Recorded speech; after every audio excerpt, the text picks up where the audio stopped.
অসমৰ ৰাজনীতি উত্তপ্ত দিছপুৰৰ গাদীৰ বাবে তীব্ৰ প্ৰতিযোগিতা সকলোৰে মুখত একেটাই প্ৰশ্ন কোনে জয়লাভ কৰিব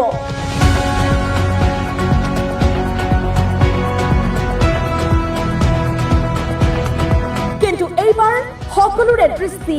আন এটা দিশলৈ ঘূৰি গৈছে জাদু সম্ৰাট ডক্টৰ বিক্ৰমৰ ফালে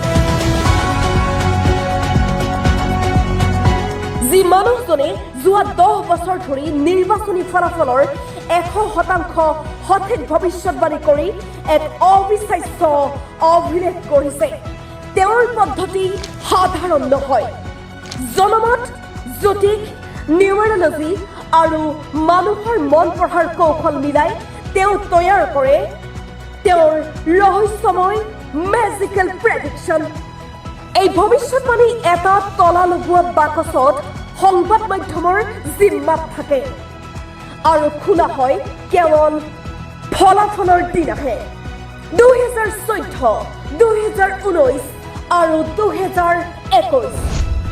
তিনিটা নিৰ্বাচন তিনিটাই সঠিক এতিয়া 2026 নতুন সমীকৰণ নতুন চ্যালেঞ্জ এতিয়া প্ৰশ্ন এইবাৰো কি পুনৰ লিখা হ'ব ইতিহাস